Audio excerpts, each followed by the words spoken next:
Hola, hola, espero que se encuentren muy bien en el país que se encuentren hoy en día. Para quienes no me conocen, mi nombre es Carla Jiménez.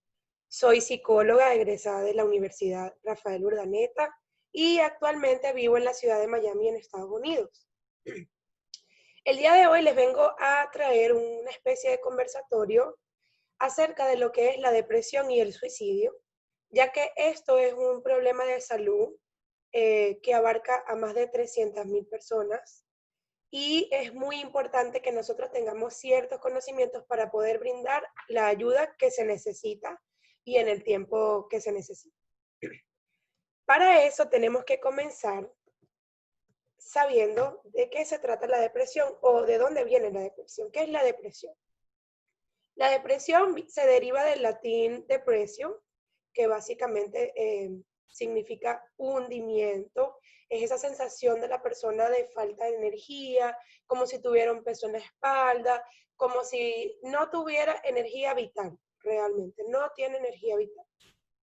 Como vemos aquí, según la Organización Mundial de la Salud, la depresión se define como un trastorno mental frecuente que se caracteriza por la presencia de tristeza, pérdida de interés o placer en actividades que en ocasiones se tenía este placer, sentimientos de culpa, falta de autoestima, trastorno del sueño o del apetito, y por último, la persona experimenta una sensación de cansancio y falta de concentración. Aquí les coloqué una imagen donde pueden ver la diferencia de un cerebro deprimido y un cerebro no deprimido. Y como pueden ver, en el cerebro deprimido se encuentran las funciones bastante dormidas, por decirlo de una manera bastante sencilla. En el cerebro no deprimido, sus funciones están bastante activas y pues esto es una manera de verlo visualmente, cómo funciona. Ahora bien, aquí les tengo las estadísticas a nivel de la depresión. Estas son del año 2007, fueron las últimas que pude conseguir, las más actualizadas. Y aquí podemos ver los índices de depresión en el 2007 según la Organización Mundial de la Salud. En Estados Unidos, el 6.64% de la población padeció depresión. Aquí podemos ver que en Perú el 4.26% de la población padeció depresión. En Venezuela, en ese año, en el 2007, el 2.87% y en Colombia el 2.51% de la población padeció depresión. Ahora bien, es muy importante que tengamos en cuenta la diferencia que existe en la depresión como síntoma, la depresión como síndrome y la depresión como enfermedad. En la depresión como síntoma se va a experimentar una afección en el estado de ánimo que va a englobar sentimientos negativos. Esta puede formar parte de la clínica de otros trastornos psíquicos y, como quien dice, va a llevar a la depresión como síndrome y como enfermedad. Ahora bien, la depresión como síndrome es un conjunto de síntomas psíquicos y al mismo tiempo somáticos que configura el diagnóstico clínico y la psicopatología. Y por último tenemos la depresión como enfermedad, que esta va a partir del síndrome clínico, o sea, de la depresión como síndrome. En esta se va a delimitar una etiología, un curso, un pronóstico y un tratamiento específico. Aquí se va a tomar en cuenta la gravedad de la patología, si es leve, moderado o grave, y como les comenté, partiendo de esto se va a realizar un tratamiento específico para cada caso. Muchas personas nos preguntamos, ¿de dónde viene la depresión? ¿Cuáles son las causas? Pues aquí les voy a nombrar 3 causas de la depresión. En este caso les hablaré de las causas genéticas, biológicas y psicosociales. Las causas genéticas tienen que ver con la herencia. Básicamente, si en nuestra familia hay un familiar, valga la redundancia, que tiene depresión o tuvo depresión, pues estas causas genéticas pueden ser heredadas de nuestros familiares. Las causas biológicas que tienen que ver con el funcionamiento cerebral, en este caso específicamente de los neurotransmisores Recuerden que los neurotransmisores se encargan de hacer unas conexiones sinápticas y si estos neurotransmisores no están equilibrados o balanceados, puede conllevar a una depresión. Estos neurotransmisores pueden ser la serotonina, dopamina, noradrenalina, que están presentes en el cerebro y bueno, tienen una función química en él específicamente. Y por último tenemos las causas de la depresión a nivel psicosocial, que se va a ver, se va a partir de problemas que la persona pueda presentar o presentó, como por ejemplo, abusos sexuales, violencia familiar, un evento traumático o estresor. Estos eventos y estas cosas traumáticas que pueden haber vivido las personas hace como una especie de clic en nuestro cuerpo, en nuestro cerebro, y puede llevar a la depresión debido a pensamientos negativos y a un conjunto cognitivo social que la persona puede presentar. Ahora bien, ¿cuáles son los síntomas de la depresión? ¿Cómo trabajamos eso? ¿Cuáles serán los síntomas que nos pueden indicar que una persona está deprimida? Existen varios síntomas, los cuales que les voy a mencionar. El primero de estos va a ser los síntomas afectivos. Estos síntomas afectivos van a estar relacionados con los sentimientos y emociones de la persona. Como lo pueden ver aquí, tenemos dentro de ellos la tristeza patológica, la ansiedad, anestesia de sentimientos, que es ese momento en que la persona está su afectividad básicamente aplanada. No siento felicidad, no siento ninguna otra emoción, está aplanada. También tenemos la apatía, esa falta de querer hacer algo, es que no quiero hacer nada, no tengo ánimos, eso lo vemos cotidianamente. Vemos que la persona tiene un pesimismo en la parte emocional afectiva, hay una insatisfacción bastante notoria, la persona puede sentir culpabilidad, desprecio, aquí también pueden venir ideas suicidas, perdón, también existe una irritación y hay una preocupación con la imagen del propio cuerpo. También existen otros síntomas cognitivos. En estos síntomas cognitivos tenemos un enlentecimiento de las funciones cognitivas, tenemos una dificultad para concentrarse, tenemos una tonalidad muy pesimista a nivel cognitivo, hay una valoración negativa de su persona y de lo que le funciona a su alrededor. Existe una dificultad para resolver problemas debido a este mismo enlentecimiento cognitivo. Y en esta imagen que les coloqué aquí, esta persona es un peluquero que le dice como que, ajá, ¿y qué te hago en el cabello? La señora le dice, bueno, haz un milagro. Imagínense esta visión negativa de sí misma que tiene la persona debido a esta depresión. Y aquí abajo les coloqué una persona en la que está como pensando, porque precisamente debido al enlentecimiento de sus funciones cognitivas, la persona no puede concentrarse, no puede tomar decisiones, se le hace muy difícil incluso resolver problemas. Entonces, esto se los quería mostrar para que lo vieran de una manera un poquito visual y es algo que cotidianamente pues podemos ver en algunas personas. También existen síntomas somáticos. En este caso hay una patología en el sueño, bien sea por insomnio o la conciliación del sueño, que es básicamente la dificultad para iniciar el sueño. Está la fase media o la dificultad para mantener el sueño, que es ese momento en que la persona se le hace muy frecuente despertarse. De repente concilió un poco concilió el sueño, pero se despierta con facilidad. También conseguimos el sueño o el despertar precoz, que es básicamente despertarse antes de lo que habitualmente yo me despierto, o como decimos, antes de que sonó la alarma. Y se le hace muy difícil volver a conciliar el sueño a esta persona. Y por último hay una fatiga durante todo el día, la persona se siente soñolienta, se siente fatigada, fastidiada, no sabe cómo hacer. Estas son partes del síntoma somático.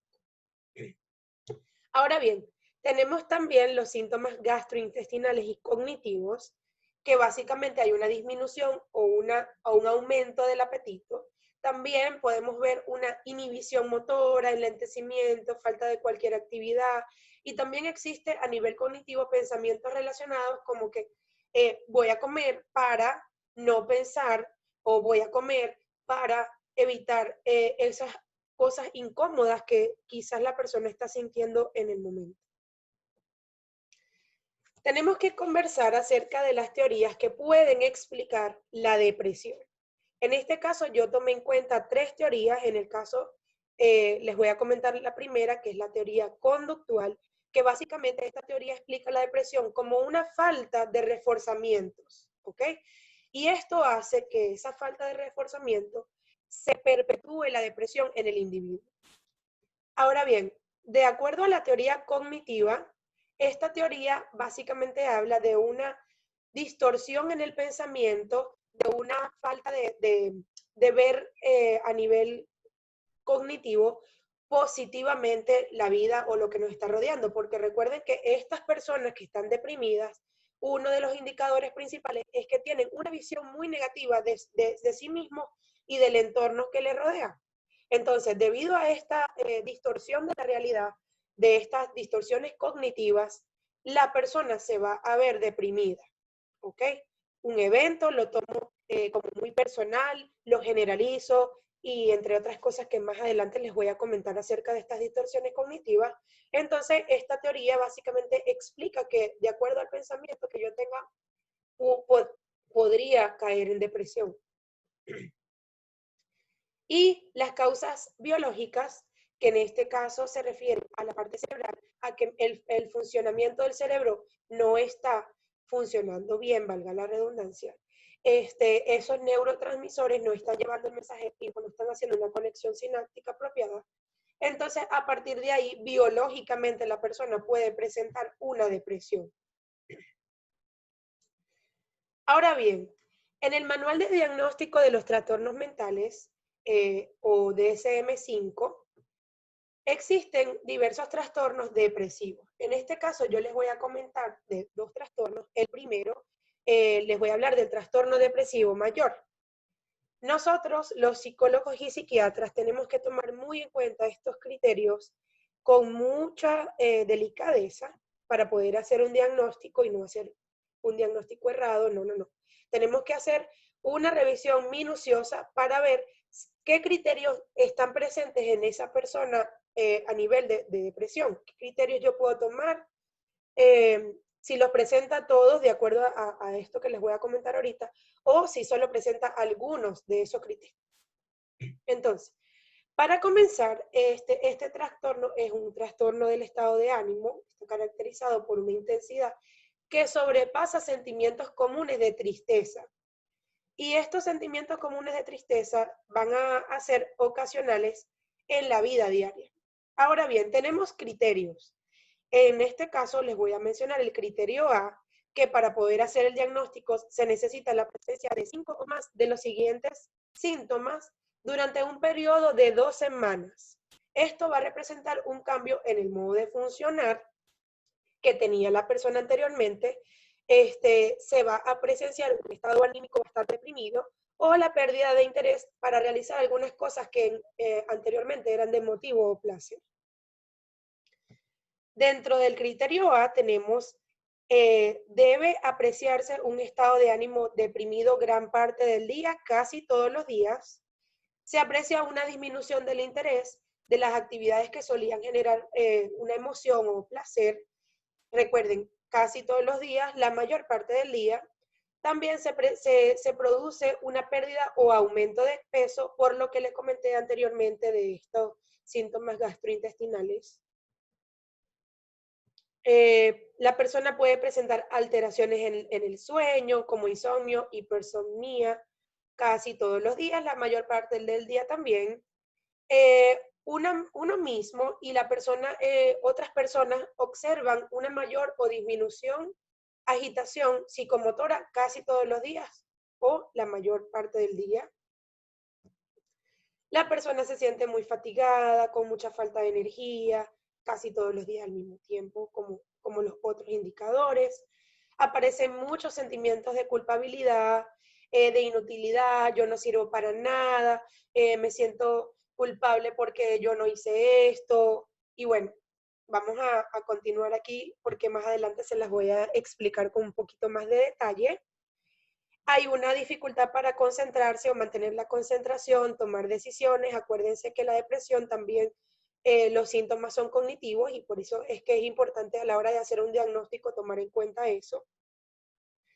Aparecen pensamientos relacionados con la muerte de forma muy recurrente. La persona puede estar preparando un intento suicida, puede llevarlo a cabo o puede no estarlo llevando a cabo, o puede de repente también haber meditado en relación a eso. ¿Será que me suicido? ¿No me suicido?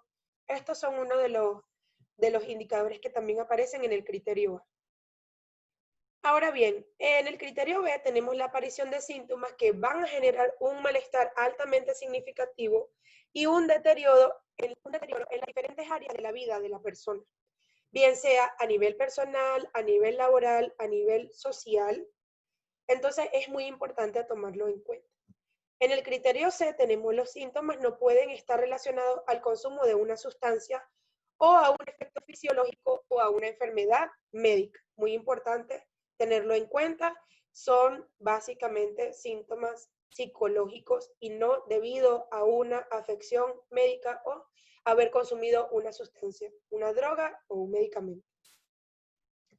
Como criterio B tenemos que el episodio depresivo no concuerda mejor con un diagnóstico del trastorno esquizoafectivo, esquizofrenia, esquizofreniforme o un trastorno delirante o otro cualquier trastorno no especificado dentro de los trastornos psicóticos.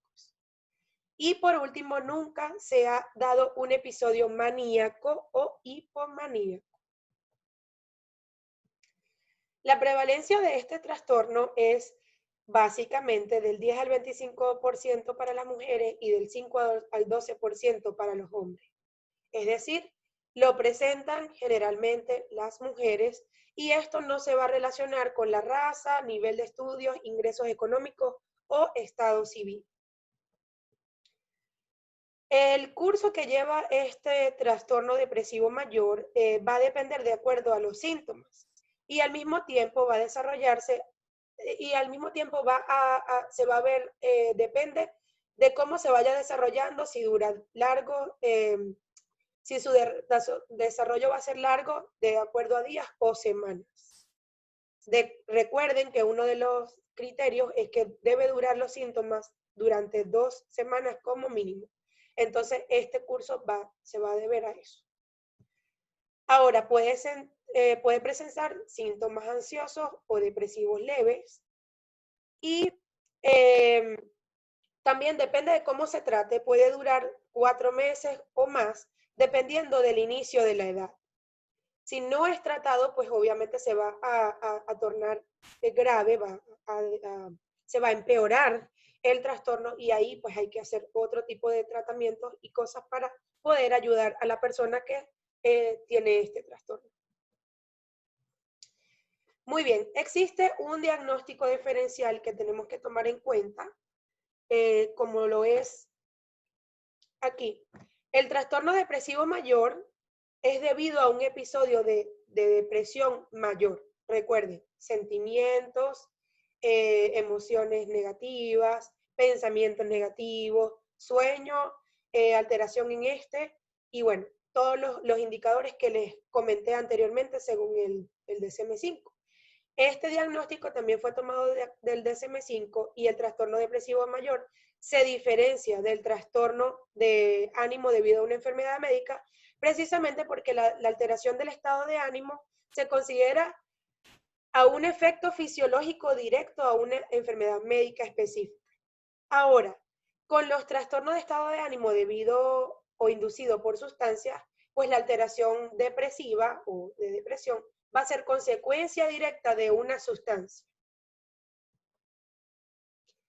Por último, hago una diferenciación con el trastorno depresivo mayor y el trastorno persistente o comúnmente conocido como trastorno distímico. ya que la depresión está en el trastorno depresivo mayor, está presente la mayor parte del día, casi todos los días, por un periodo de 2 semanas como mínimo. Mientras que el trastorno depresivo persistente se presenta la mayoría de los días a lo largo de un periodo como mínimo de 2 años o dentro de 2 años. El pronóstico va a depender de los episodios que haya tenido la persona a nivel de depresión. Aquí podemos ver que tiende a ser crónico, el 25% recurren en los primeros 6 meses, el 50% recurren en los primeros 2 años y el 50 a 75% recurren en los primeros 5 años. Si la persona tiene un buen pronóstico, en ella puede presenciar episodios leves, de corta duración y sin síntomas psicóticos. Existen y prevalecen sólidas relaciones interpersonales en la adolescencia, la familia se encuentra generalmente estable, hay una ausencia de la comorbilidad de ansiedad y todo va a depender de la edad de inicio, que en este caso se ve que se inicia generalmente en edades avanzadas. Ahora, cuando hay un mal pronóstico, hay una coexistencia con la distimia. Y en este caso, se puede presenciar el alcoholismo, abuso de sustancias y puede generar trastornos de ansiedad o pueden deberse a trastornos depresivos previos.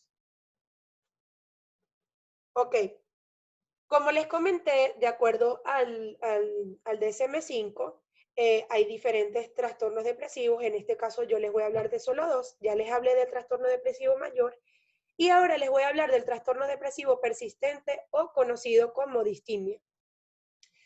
Este trastorno es un trastorno del estado de ánimo de tipo crónico, en la cual la persona va a experimentar una manera continua de bajos estados de ánimo, los cuales van a interferir en su funcionamiento normal a lo largo de todo el día. Por eso es que les coloqué aquí estas imágenes donde pueden ver que la persona está ahí, pero al mismo tiempo como que no está, está ausente, básicamente. Los criterios que se toman en cuenta para hacer un buen diagnóstico, según el DSM-5, es que en el criterio A, el estado de ánimo depresivo va a estar la mayor parte del día. La persona va a estar más días ausente que presente emocionalmente, ¿ok? Y como lo indica el propio sujeto, o puede estar observado por otras personas a su alrededor y tiene que dar por lo menos 2 años, ¿ok? En el criterio B es importante ver la presencia mientras está deprimido de 2 o más de estos siguientes indicadores. Por ejemplo, la falta de apetito o comer en exceso, el insomnio y la hipersomnia, la baja energía o fatiga y la baja autoestima. También tenemos una falta de concentración o la dificultad para tomar decisiones y las personas pueden presentar también sentimientos de desesperanza, como que ya no quiero vivir, ya la vida es demasiado para mí, yo no tengo un motivo, una motivación. Aquí lo podemos ver en estos indicadores. En el criterio C dice que debe estar durante un periodo de 2 años, como le comenté anteriormente, y para los niños o adolescentes debe estar presente durante 1 año en la alteración. El individuo nunca ha estado sin síntomas en el criterio A, como son estos que están aquí, ¿ok? Y tampoco en el criterio B. O sea, el individuo nunca ha estado sin ninguno de estos síntomas y debe estar presente estos síntomas durante 2 meses a la vez. Como criterio D, tenemos que los criterios de un trastorno depresivo mayor pueden continuamente estar presentes durante 2 años, que ya lo sabemos, ya se los comenté. En el criterio E nunca ha habido un episodio maníaco o hipomaníaco y no se han cumplido los criterios para un trastorno ciclotímico. Ahora bien, en el criterio F, la alteración no se va a explicar mejor por otro trastorno persistente como lo es la esquizofrenia, esquizoafectivo, un trastorno delirante u otro trastorno del espectro de la esquizofrenia. Y puede estar determinado o indeterminado y otro trastorno psicótico, ¿ok? Entonces, no se va a explicar un trastorno depresivo persistente si de repente están algunos de estos trastornos, porque cada uno tiene sus indicadores muy específicos y aunque algunos pueden tener algunos síntomas o algunos criterios parecidos, no se va a tomar en cuenta de acuerdo a estos que están acá. Los síntomas no se pueden atribuir a efectos fisiológicos de una sustancia, el consumo de drogas o a una afección médica, por ejemplo, a nivel cerebral, porque ya sabemos que la depresión también tiene una etiología o una causa cerebral. Y por último, los síntomas van a causar un malestar clínicamente significativo en diversas áreas de la persona, a nivel social, a nivel laboral o en sus funciones como tal. Es importante a la hora de hacer el diagnóstico de especificar la edad de inicio de este trastorno, si es temprana, que es antes de los 21 años, o si es tardía después de los 21 años. Y va a tener una prevalencia del 6 al 3%. Hay una presencia del 6% y una prevalencia del 3% de la población. Ahora, el curso de este trastorno depresivo persistente o distímico. Este trastorno puede comenzar con algunos síntomas depresivos en la niñez. Se van a ir agudizando en la adolescencia hasta la adultez y puede formar parte de la vida de una persona. Como los síntomas son un poco leves, la persona no se da cuenta que tiene una distimia, porque lo toma como parte de su vida, como es su manera de funcionar.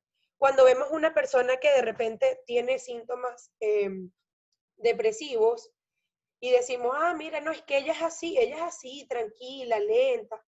Y la tendemos a confundir porque no necesariamente tiene que ser tranquila, es que la persona tiene una inhibición en su actividad motora, cognitiva, entre otras que les comenté anteriormente. Y estas personas van a presentar un mayor riesgo para desarrollar un trastorno depresivo mayor o un trastorno bipolar de tipo 1. El diagnóstico diferencial del trastorno depresivo persistente es que, recuerden, se presenta durante al menos 2 años.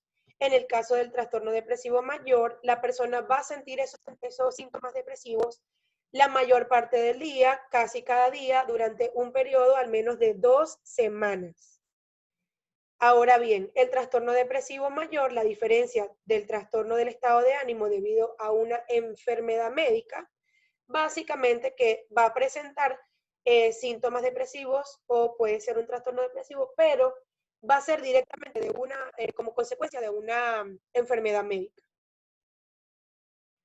Y por último, la diferencia del trastorno depresivo persistente con el trastorno debido o inducido, el trastorno de ánimo inducido por una sustancia, como su nombre bien lo indica, se explica porque la alteración que se va a ver en el estado de ánimo es consecuencia de una ingesta directa con una sustancia, o pues en el caso de las drogas inyectadas o una sobredosis. Entonces, aquí está la diferencia de estos dos.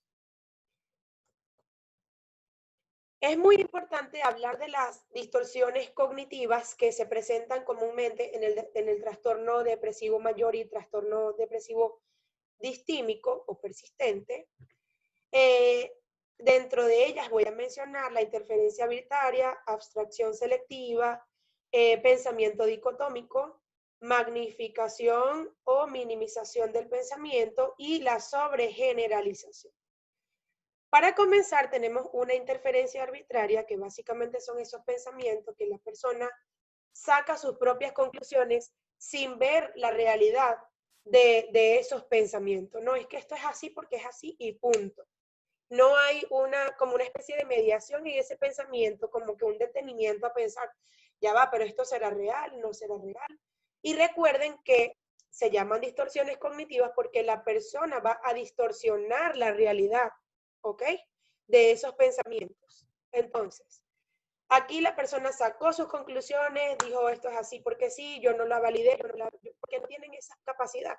No hay, como se presenta un enlentecimiento de sus funciones cognitivas, la persona también, pues, presenta este tipo de distorsiones.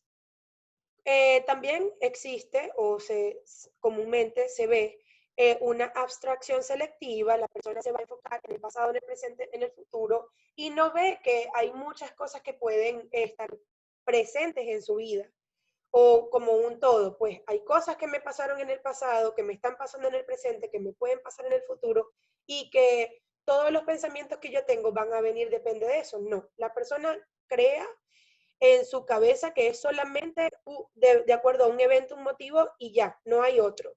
¿Ok?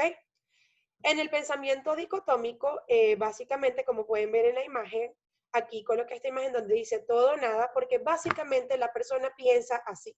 Existen solo dos opciones en su vida, no hay más opciones. O es sí o es no, o es blanco o es negro. Entonces la persona dice, bueno, es que no puede ser de esta manera porque es de esta y ya. No hay otras opciones o como digamos otros matices en ese pensamiento. Solo existen dos. También se presenta como distorsión cognitiva la minimización y magnificación del pensamiento. Tengo algunos pensamientos que les voy a restar importancia o otros pensamientos que les voy a aumentar la importancia que realmente tienen de acuerdo al acontecimiento o a la situación que yo estoy viviendo. Y por último, se va a sobregeneralizar ciertos pensamientos, como por ejemplo, es que mi vida no tiene sentido, mi vida es, yo no sirvo para nada, mi vida es un total desastre, es que realmente no es un total desastre. La vida tiene matices, tiene momentos incómodos, tiene momentos agradables, y la persona lo que hace es que en esos matices lo sobregeneraliza. Es que todo es así. Entonces, aquí les comenté las distorsiones cognitivas más frecuentes que puede presentar una persona con un trastorno depresivo mayor o un trastorno depresivo persistente o distimia. Ok, este punto es mi favorito y es el punto más importante de esta charla, por llamarlo de alguna manera, que es cómo hace un psicólogo o un psiquiatra para hacer la evaluación diagnóstica de estas personas que pueden presentar una depresión. ¿Qué es lo que se hace? ¿Cómo es el procedimiento? ¿Cómo puedo detectar yo que una persona está deprimida o que puede presentar estos trastornos? Ok, lo primero que hacemos el psiquiatra o el psicólogo o el personal de salud mental es hacer una evaluación diagnóstica en el cual lo primero que se hace es una entrevista con el paciente. Esta entrevista va a llevar datos del paciente desde que nació, incluso desde la concepción hasta la actualidad. Eso se le llama anamnesis. Esta entrevista va acompañada de muchas preguntas a lo largo de su vida, eventos traumáticos y todo esto. También herencia, porque acuérdense que la depresión puede ser producto de herencia a nivel genético. Y va a estar acompañado también de una observación bastante detallada y minuciosa en la persona. Yo tengo que enfocarme en ver cómo son las funciones cognitivas, cómo son las funciones motoras de esa persona, cómo es su lenguaje corporal y cómo la persona me expresa que se siente o que se ha sentido por un periodo de tiempo. ¿Ok? Tomando en cuenta para el trastorno depresivo mayor un periodo de los síntomas depresivos por 2 semanas, ¿ok? Y para un trastorno depresivo persistente o distímico a lo largo de 2 años. Entonces aquí yo voy a indagar, voy a hacer ciertas preguntas, desde cuándo sientes tú estos síntomas, qué pensamientos han estado por tu cabeza, has tenido una falta de apetito o aumento del apetito, tu sueño se ha visto alterado, bien sea que duermes mucho, duermes poco, tienes una alteración en que te levantas en la madrugada, como lo comenté anteriormente en las partes de la hipersomía o insomnio. Y ahí yo voy a ir, como quien dice, atando cabos a estos indicadores que me dan una lucecita para saber si se puede hacer un diagnóstico o no cumple con los criterios para un diagnóstico. En el caso de los niños, se hace un cuestionario de depresión infantil, se utiliza generalmente el de COVAX. Este cuestionario es un autorreporte de síntomas depresivos que consta de 27 ítems puntuados de 0 a 2. Aquí se hace una evaluación de síntomas cognitivos, de síntomas afectivos y conductuales de depresión en sujetos de 8 a 16 años. Su escala de valoración es 0, que va a significar no es cierto, 1, es cierto algunas veces o de cierta manera, o 2, que es muy cierto o a menudo cierto. Existe otro listado de comprobación de la conducta del niño que en inglés se llama Child Behavior Checklist. Este Child Behavior Checklist está contestado o tiene que estar contestado por su mamá. En este se registran problemas de comportamiento y competencias sociales. Se aplica a niños de 4 a 16 años. Este checklist o listado de comprobación de conducta del niño presenta 20 ítems de competencia social y 118 ítems de comportamiento. Entonces, cuanto más alto sea el puntaje, mayor será el nivel de trastorno depresivo en este caso. Ahora, generalmente para los adultos utilizamos el inventario de depresión de Aaron Beck, por eso se llama inventario de depresión de Beck, que evalúa el grado de depresión que pueda tener el sujeto. Aquí existe un grupo de 21 frases y dentro de cada grupo se escoge una sola frase que mejor defina a la persona, ¿ok? En una evaluación diagnóstica debe, por supuesto, también incluir un examen mental para determinar si los patrones del habla, pensamiento o memoria han sido afectadas. Este examen mental debemos estar muy pendientes, tenemos que tener una observación bastante detallada, tenemos que estar 100% observando a la persona para ver cómo está, cómo está su pensamiento, si está conservado, si está distorsionado, si está orientada en tiempo y espacio y muchas otras cosas que con detalle hacemos nosotros aquí. Realmente en la evaluación se realiza, pues, como les comenté, se hace la entrevista, se observa, se aplican pruebas o test psicológicos para determinar todos estos tipos de qué es lo que pueda estar pasando y qué es lo que realmente está. Si están presentes, la depresión no está presente, son solo síntomas aislados o ya son síntomas crónicos y todo esto. Ahora bien, otra de las partes que más me encantan y es el tratamiento. ¿Cuál será el tratamiento para la depresión? Ay, ¿será que yo hablo con una amiga y le digo a mi amiga, mira, me siento así y ya me voy a sentir bien? No. Es muy importante y súper serio tomar en cuenta el tratamiento para la depresión. Si ustedes ven que una persona se encuentra con muchos síntomas depresivos o ven que tiene muchos pensamientos suicidas, su habilidad motora está enlentecida, es importante que ustedes desde la casa o desde sus conocimientos pocos la refieran o le comenten a esta persona que debe buscar personal adecuado para hacer el tratamiento, que debe buscar ayuda, bien sea psicológica por medio de la psicoterapia, o si después de ir a psicoterapia o a un psicólogo y le diagnostican un trastorno mucho más grave, por supuesto, un psiquiatra va a necesitar recetarle ciertos medicamentos para trabajar la depresión. Eso va a depender de la gravedad de los síntomas y de lo que esté presentando la persona.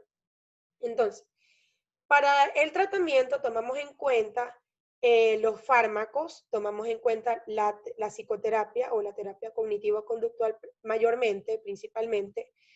Tomamos también terapias de relajación y al mismo tiempo tomamos en cuenta resolución de problemas, conflictos, autocontrol y otras más que les voy a comentar a continuación.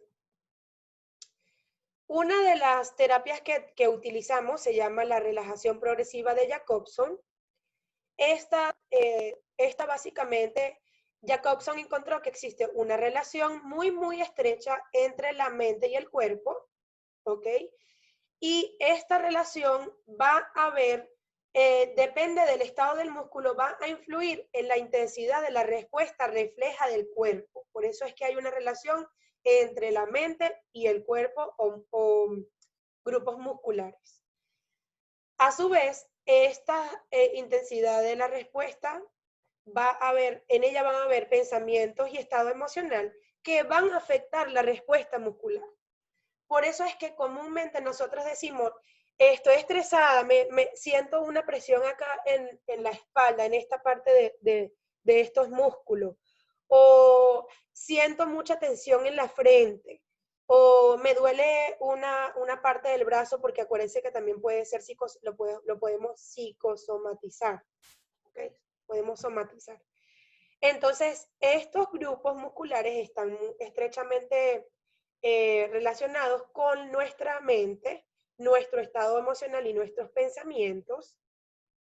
Entonces, aplicamos esta relajación progresiva que se basa en contraer y prestar atención a ciertos músculos de nuestro cuerpo, ¿ok?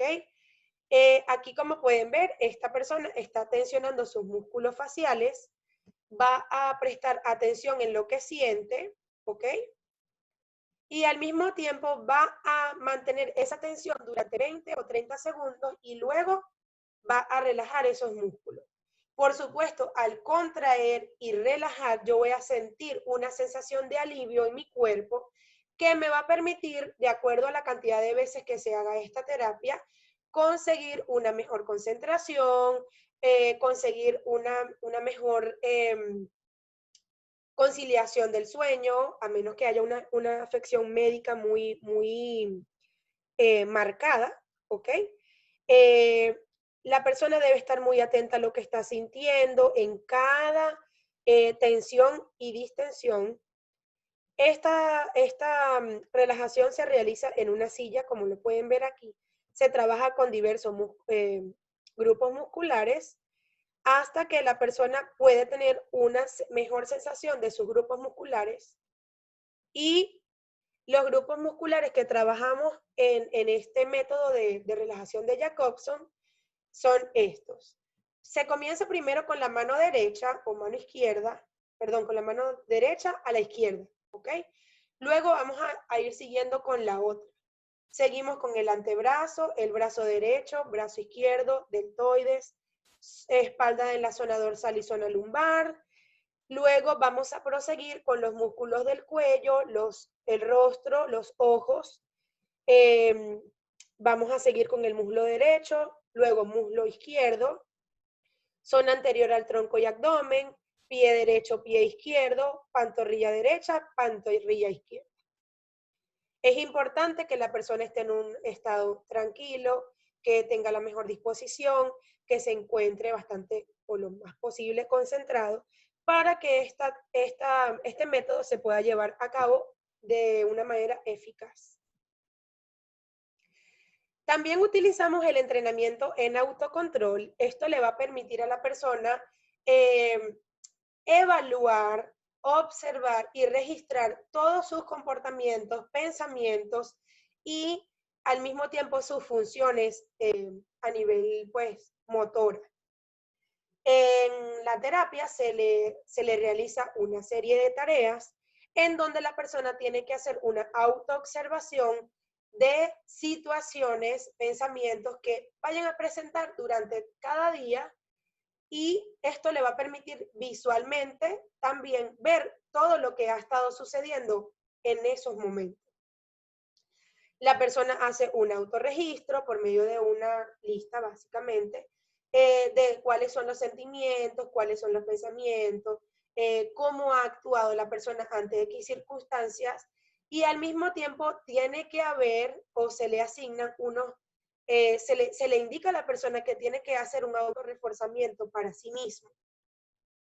Recuerden que el autocontrol es esa capacidad que yo tengo para controlarme en diversas situaciones, Y al mismo también se realiza una programación de tareas intersesionales que la persona lleva a su casa, básicamente, y en su casa también va a hacer una evaluación de estos registros de su persona como tal, y luego se hace un entrenamiento de las respuestas alternativas. De acuerdo a esas tareas intersesionales que se van a tener en cuenta, se van a entrenar a la persona para responder de una manera funcional, ¿ok? También se va a trabajar en la resolución de problemas, que la resolución de problemas es una conducta humana, la cual está la interacción con 4 sistemas de principiantes, ¿ok? El primero que vamos a tomar en cuenta es el proceso de la información. Esto está relacionado principalmente con el pensamiento, ¿ok? ¿Cómo la persona va a procesar esa información que estoy recibiendo de afuera? ¿Qué es lo que voy a registrar allí? Aquí también se trabaja la estructura del ambiente de la tarea, que básicamente es situar a la persona a ese problema que tiene. La voy a situar, le voy a decir, ese ambiente, ¿cómo te ves en ese ambiente? ¿Cómo te estás viendo allí? ¿Cuál es la estructura? ¿Cómo se maneja? Quiero saber todo eso que tú estás viendo que no te permite solucionar el problema como tal, ¿ok? Es muy importante aquí en la estructura del ambiente y la tarea que aquí se va a hacer una función descriptiva del problema y se va a encargar, se va a delimitar una estructura para resolver de varias maneras ese problema, ¿ok? También tomamos en cuenta los espacios del problema, que aquí básicamente queremos tener una función de la representación básica de ese espacio del problema. Es básicamente eh, una representación que puede ser mental o gráfica en ese espacio como tal. Y por último tenemos la información que se va a incluir en esos espacios del problema. ¿Cuál es la información que yo le voy a retribuir a ese problema, a ese espacio, a esa estructura del ambiente para poder resolver el problema? ¿Ok? Esa estructura, esa información que yo le doy, que yo le incluyo, no, es que sí, realmente lo vi de esta manera, ahora lo puedo resolver de esta otra manera. Y recuerden que es importante trabajar con las personas de depresión en la resolución de problemas porque muchas veces su depresión también puede venir de allí, puede venir de esos problemas que no son resueltos y que, valga la redundancia, al resolverlos, la persona siente una sensación de paz, de tranquilidad y puede existir de ahí una motivación para funcionar de otra manera. Ahora bien, tenemos unas fases para la resolución de problemas que nosotros vamos a trabajar en terapia. En la primera fase queremos que la persona haga una descripción de ese problema que tanto le está afectando. En la segunda fase vamos a establecer ciertos objetivos reales, alcanzables, por supuesto, ¿ok? Estos objetivos van a partir de la persona principalmente y también con ayuda del psicólogo, en este caso, pues le vamos a ayudar a ver algunos objetivos que pueden ser viables para él de acuerdo a lo que ese paciente nos indica. Ahora, de acuerdo a esos objetivos, vamos a hacer una búsqueda de soluciones potenciales que le permitan al individuo resolver su problema. Vamos a hacer una valoración de las soluciones aportadas, qué tan bueno ha sido, qué tan bueno no ha sido, cómo has visto que este objetivo o esta solución ha aportado buenas cosas para tu vida o no, y así sucesivamente hasta que se pongan en práctica una solución elegida o otras soluciones elegidas y luego vamos a verificar con el paciente todos los objetivos propuestos y cómo esos objetivos que se propusieron, esas soluciones que se han aportado, esa solución que eligió él en terapia, está bien para de acuerdo a la solución de ese problema. Muy bien. Debido a que las personas deprimidas, en este caso, se aíslan y presentan dificultades sociales al mismo tiempo, ¿ok? Es importante hacer un entrenamiento en habilidades sociales, porque aquí la persona depresiva va a experimentar un aislamiento social, probablemente experimente rechazos, baja autoestima, hay una incapacidad laboral y hay básicamente una incompetencia social. Entonces, se busca que la persona aquí, ya que se ha aislado socialmente, se vuelva a integrar a la sociedad. Esa integración debe estar acompañada con un conjunto de cosas que le va a ayudar a la persona a socialmente estar mejor, ¿ok? La persona generalmente va a tener un rechazo a establecer relaciones sociales porque se siente triste, se siente deprimida, hay sentimientos de baja autoestima, hay sentimientos de minusvalía, pensamientos distorsionados y todo esto que anteriormente les mencioné, ¿ok? Entonces es muy importante que la persona en terapia nosotros lo vamos a enseñar a cómo puede hacer para socialmente otra vez, como que dice, reinsertarse, ¿ok? Cómo manejar el rechazo, fortalecer la estima, trabajar su imagen corporal también, cómo la persona va a ver esa incapacidad laboral, pero al mismo tiempo, pues es importante enseñarle que hay maneras de conversar, que hay maneras de resolver problemas como mencioné anteriormente, y al mismo tiempo esto le va a generar a la persona sentirse un poco más segura y pues fortalecido a nivel social.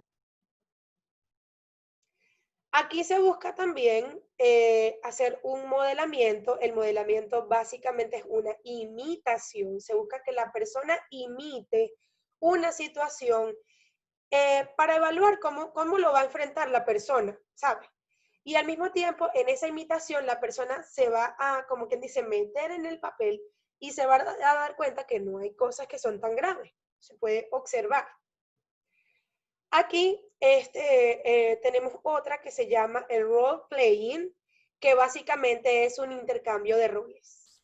Por ejemplo, yo le digo a la persona, bueno, tú ahora vas a ser, por ejemplo, si el problema es debido a una persona, tú ahora vas a ser esa persona y vas a actuar como esa persona.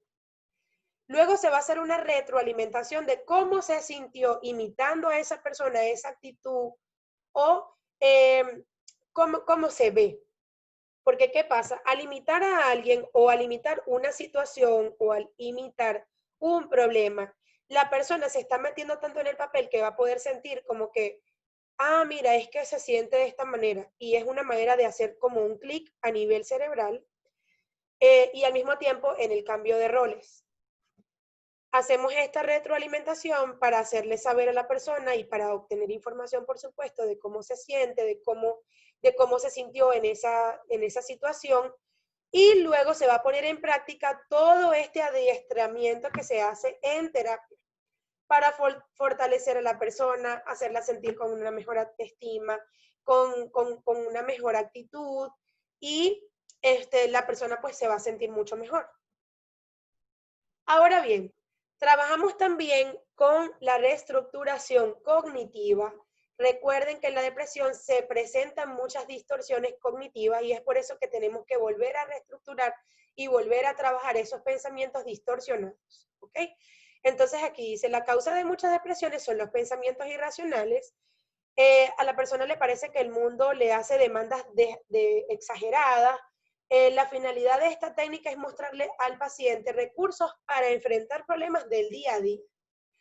Aquí comenzamos con un cuestionamiento socrático. Este cuestionamiento socrático es básicamente una lista o una serie de preguntas que se le hace progresivamente al paciente en la terapia hasta que lleguemos a un pensamiento que a nosotros nos llame la atención o nos haga ruido. Luego vamos a seleccionar nosotros los psicólogos ese pensamiento a trabajar y luego lo vamos a trabajar con el paciente qué tan creíble es ese pensamiento o no. Porque acuérdense que como la persona distorsiona esta realidad y distorsiona estos pensamientos, le tenemos que hacer saber cuál es la credibilidad de este pensamiento, si es real, si está alejado de la realidad o no. Vamos a proceder a evaluar las evidencias o argumentos que tenemos a favor de ese pensamiento, ¿ok? Y vamos también a trabajar las evidencias y argumentos en contra de ese pensamiento. Asimismo, vamos a analizar esas evidencias expuestas y vamos a volver a reevaluar la credibilidad, porque ahí se hace un poco de, como un clic, la persona como que, mira, es que no era tan así como yo lo estaba viendo. Pero eso se hace con una serie de pasos. Vamos a ver si hay una distorsión cognitiva o no específica, y vamos a especificar de qué tipo es, ¿ok? Si no hay una distorsión, se ayuda con el proceso de cómo manejarlo, y al mismo tiempo vamos a generar una respuesta cognitiva mucho más adaptativa para la persona. ¿Ok? Vamos a practicar la sustitución del pensamiento fuera y dentro en la terapia. Ahora bien, otra parte súper importante. En la depresión se presentan alteraciones químicas, ¿ok? Entonces se aplica una farmacoterapia como tratamiento. Esta farmacoterapia es muy importante, lo que les voy a decir, solo la realiza un médico psiquiatra. Nosotros los psicólogos no estamos preparados y no estamos autorizados para hacer el tipo de asignación a ningún medicamento a la persona. En ningún motivo, depresión, esquizofrenia, nada, no estamos autorizados para medicar, porque aunque estamos en el área de la salud, no estudiamos para ser médicos y no conocemos muy bien con tanto detalle el funcionamiento del cuerpo como tal. Entonces, aquí en la farmacoterapia se emplean antidepresivos, agentes ansiolíticos si presentan síntomas de ansiedad, por supuesto, y beta bloqueadores para lo que es los neurotransmisores, dopamina, noradrenalina, entre otros. Ahora bien, es muy importante que hagamos una relación muy estrecha de la depresión con el suicidio. ¿Por qué? Porque una persona con un estado depresivo bastante grave, con un trastorno depresivo de nivel grave, tiende a tener muchas ideas suicidas. Entonces, estos dos temas los colocamos porque está estrechamente relacionado uno del otro.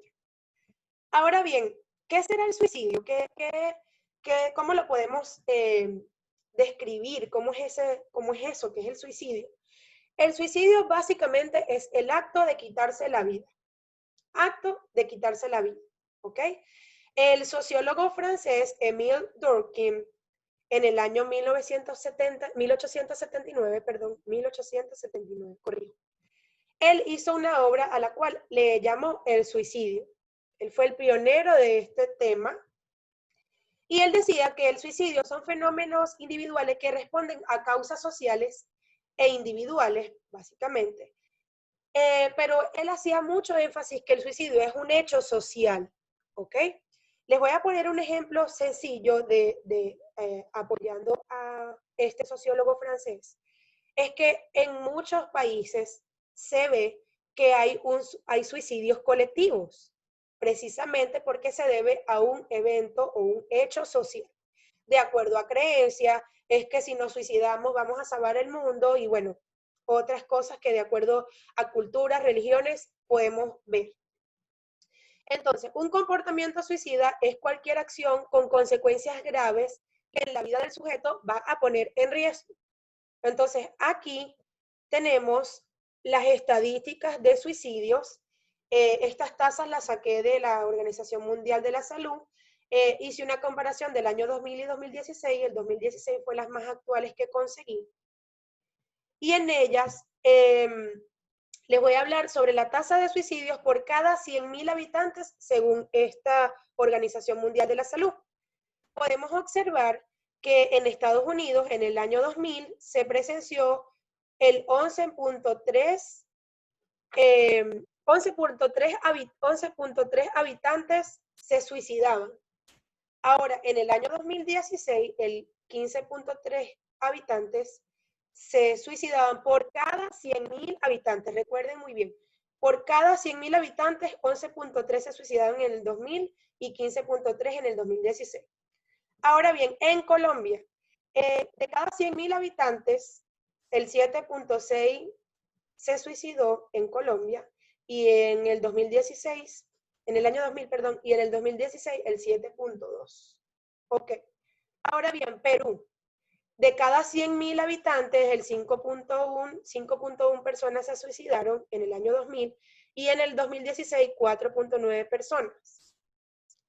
Y en Venezuela, nuestro país, de cada 100.000 habitantes, 8 habitantes se suicidaban y de cada 100.000, el 3.7. Entonces aquí, ¿cuáles son los tipos de suicidios? Aquí tenemos algunos suicidios o comportamientos suicidas.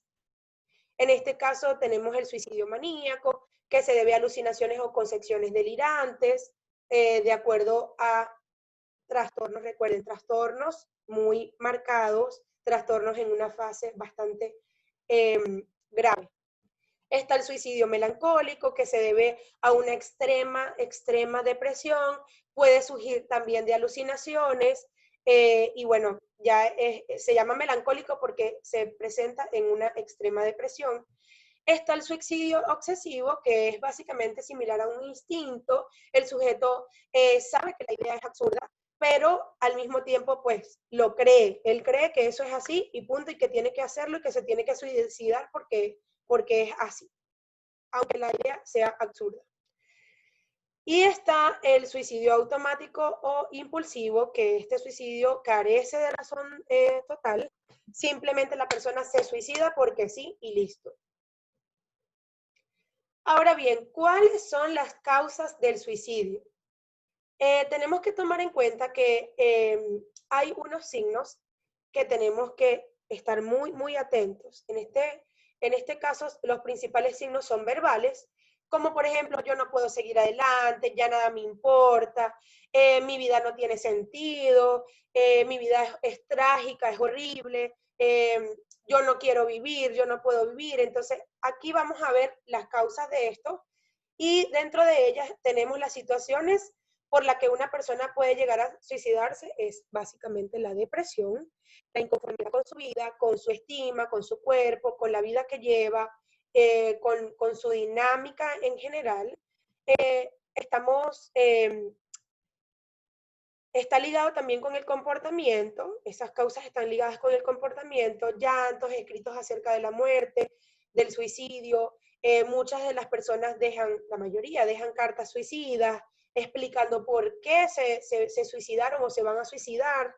Entonces, esas son unas de las causas también.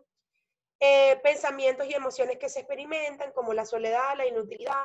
Otras de las causas para el suicidio también puede ser haber sido víctima de violencia, haber sido víctima de abusos sexuales, infantiles, una vida muy trágica, eventos traumáticos, eventos trágicos.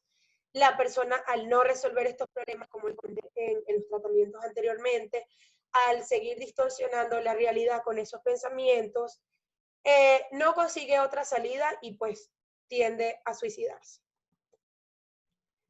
Existen pensamientos que van a alimentar los sentimientos e impulsos suicidas. Estos pensamientos, como los comenté anteriormente brevemente, son los siguientes. Nadie me quiere, soy una persona predecible para los demás, todo lo hago mal, nada vale la pena, no vale la pena seguir y hacer nada con mi vida porque mi vida es trágica, es horrible, no tiene sentido, no tiene norte, no tiene una motivación. Si desaparezco nadie se va a dar cuenta porque mi vida no sirve. Solo la muerte puede hacer que mi dolor interno se desvanezca, que todo esto que estoy sintiendo ya se desaparezca. Entonces es muy importante tener en cuenta a la hora de nosotros como psicólogos hacer terapia, identificar todos estos pensamientos que pueden llevar a una conducta suicida. Como les comenté anteriormente, existe una relación entre la depresión y el suicidio, y los rasgos característicos de un episodio depresivo coinciden altamente con una persona suicida, ya que tienen los pensamientos negativos hacia uno mismo, frustración ante la vida, sentimientos de soledad, todo les parece, todo ello parece favorecer a un individuo a querer terminar con su vida, básicamente. Ahora bien, ¿cuál es el protocolo que debo seguir después de un intento suicida? ¿Qué se debe hacer y cómo se puede ayudar a una persona para ¿sabes? Para poder brindarle el apoyo que necesita o qué es lo que tengo que hacer. Bueno, en este caso existen muchas directrices bastante específicas para poder evitar que una persona vuelva a tener un intento para quitarse la vida. Primero, se basa en recibir atención clínica y cuidados médicos para establecer cierta estabilidad fisiológica. Tenemos que ver si la persona de repente, que es lo que una de las maneras lo que comúnmente se ve, las personas se cortan las venas, intentan ahorcarse, entonces tenemos que enviarlas a recibir de una vez atención clínica, médica, para que reciba todos estos cuidados y así establecer una estabilidad fisiológica en su cuerpo principalmente. Luego, un equipo de expertos se encarga de evaluar psiquiátricamente a la persona y la deriva a los servicios más adecuados para el tipo de ayuda que esta persona va a necesitar. En estos casos, cuando alguien ya ha intentado suicidarse o quitarse la vida, se le suele recetar algún medicamento para contener y controlar los pensamientos e ideaciones suicidas.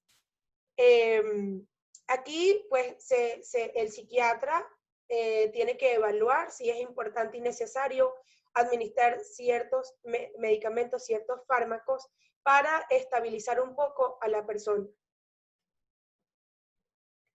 Ahora bien, para ayudar a una persona con características suicidas podemos hacer lo siguiente. Primero que nada, sugerirle que visite a un especialista para que vaya a recibir la atención profesional adecuada. Segundo, darle pautas y estrategias para que mejore sus habilidades sociales, para que sepa que no está sola, para que sepa que cuenta con el apoyo de otras personas. Hay que ayudarle a fomentar sus fortalezas personales, al mismo tiempo mostrarle que no está solo, como lo comenté, que simplemente con un poco de esfuerzo puede llegar a vivir una vida más plena, más tranquila, más feliz. Existen muchos factores de riesgo en el suicidio. En este caso, los factores de riesgo son conductas impulsivas, tener trastornos mentales, haber tenido pérdidas o situaciones no deseadas, la muerte de un familiar, el hecho de que si yo me suicido voy a estar con ese familiar, tener antecedentes suicidas en el ambiente familiar, el encarcelamiento, muy importante hablarlo aquí en relación a lo que estamos viviendo en esta pandemia.